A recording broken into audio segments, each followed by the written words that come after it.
são palavras do apóstolo Paulo.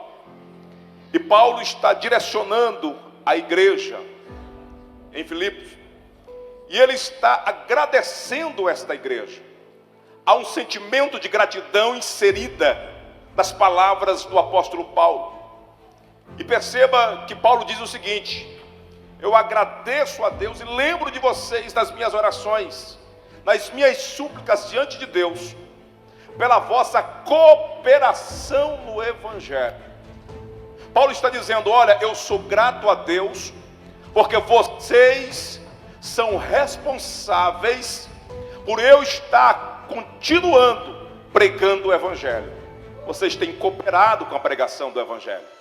O missionário Paulo está agradecendo àquela igreja, que em todo momento não deixou Paulo descalçado, pelo contrário, foi o calço do ministério de Paulo, cooperando com Paulo, para que Paulo fizesse missões e ganhasse almas para o reino de Deus. E pensando em missões, eu me lembro de Atos capítulo 6, onde a igreja teve um problema administrativo, e os discípulos disseram assim: olha, a parte administrativa é importante, mas ela não é mais importante do que pregar a palavra. E nós não podemos nos envolver com outras coisas e esquecer de fazer a obra de Deus, de pregar a palavra.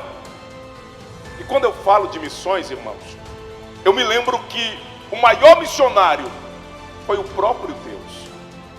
Se você parar para observar João 3,16, a Bíblia diz que Deus amou o mundo de tal maneira que deu o seu unigênito, seu filho único, unigênito, para morrer em favor da humanidade. Deus pega o seu melhor, que é Jesus, e oferece para morrer em sacrifício pela humanidade, para que a pregação alcançasse os homens da condenação eterna. Por sua vez, eu percebo que Jesus também fez missões, porque em Filipenses no capítulo 2, versículo 8, a Bíblia diz: e achando na forma de homem, humilhou-se a si mesmo, sendo obediente até a morte de cruz. Jesus disse: olha, o Pai me enviou para fazer missões, e eu me ofereço em favor da humanidade, para que a humanidade alcance a salvação por intermédio da cruz de Cristo. Jesus fez missões. E se nós olharmos João capítulo 14, versículo 16, eu percebo que o Espírito Santo de Deus também fez missões. Porque quando Jesus está falando da sua ida para o céu, ele diz em João 14, 16: eu rogarei ao Pai, para que o Pai vos mande outro Consolador, para que fique convosco. Agora perceba que o Espírito Santo, ele abre mão do céu de glória inacessível, extraordinário. Ele abre mão desse céu tão glorioso para estar conosco aqui, ajudando a igreja, ajudando os jovens a alcançar o céu. Isso é missões. E eu percebo ainda que a igreja deve fazer missões. Até porque é uma ordem de Deus. Marcos 16, 15 diz: ide por todo mundo, pregar o Evangelho a toda criatura. É uma ordem para mim e para você, pregar o Evangelho. Nós temos essa responsabilidade, pregar o Evangelho fazendo missões.